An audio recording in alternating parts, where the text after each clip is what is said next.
I'm just doing a quick video here on how to use PsycINFO to search for psychology papers, because I noticed a fair few people in my lab class did not know how to do this. So firstly, what you do is you go from whatever exciting site you're currently on to the library website, and then, okay, you could use SuperSearch instead of PsycINFO. SuperSearch would be better if you're researching for a topic that's sort of half psychology and half something else. So if you're researching for something which is half psychology and half in the area of evolutionary biology, then you wouldn't want to use PsycINFO because then you'd miss all of the evolutionary biology journals. But if you're searching for something that's pretty much a pure psychology topic and will only be found in psychology journals anyway, then it's probably optimal to use PsycINFO. Okay, so you don't fill in anything here, you just click on go. And they will demand your password.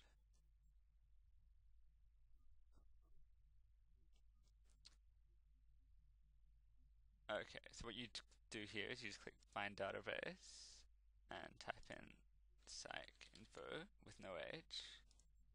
Click OK. And then you click on this, and you can now dispense with that first page. And we'll just look at this. So we're now going to get into PsycINFO, and I'll just explain a little about how to use it. I think it's usually best to click on advanced search rather than quick search. Okay, so let's say you wanted to search for papers written by Kahneman and Tversky, which is always a good idea.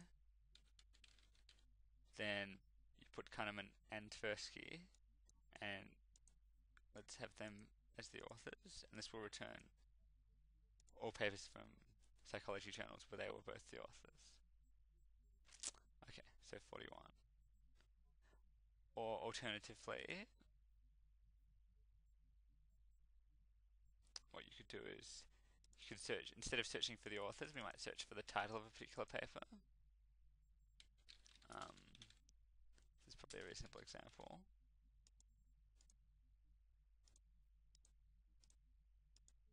So we're searching for a paper with magical number 7 in the title. And hopefully, yeah, that will show up this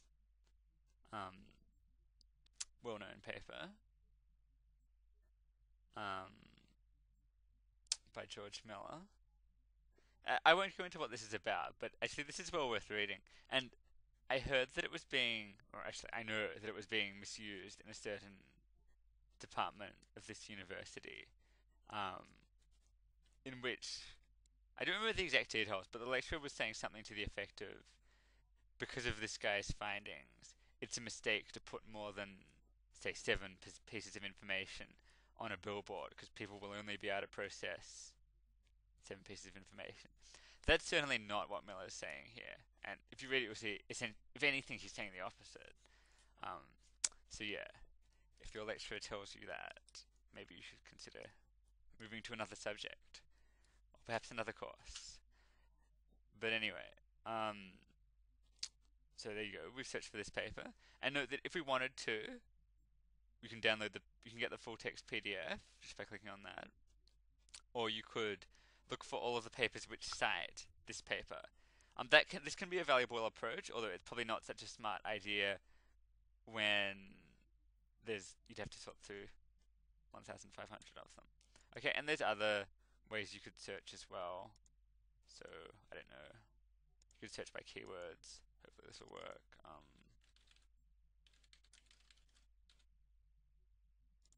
Something like that. Hopefully that will show up some papers. Okay, so some words, but that's in the keywords. But yeah, there are various ways of doing it. Just play around with it until you get some satisfactory results. And definitely when you've got a paper, let's say you're interested in, definitely click on how many times it's cited. And you'll be able to see papers which have cited it. Often this can work well if you get a paper and you do not understand it at all. Sometimes it can be good to look at papers which have cited it, and sometimes the papers which have cited it will summarize in a way which is actually comprehensible. Okay, but hopefully that's proved useful.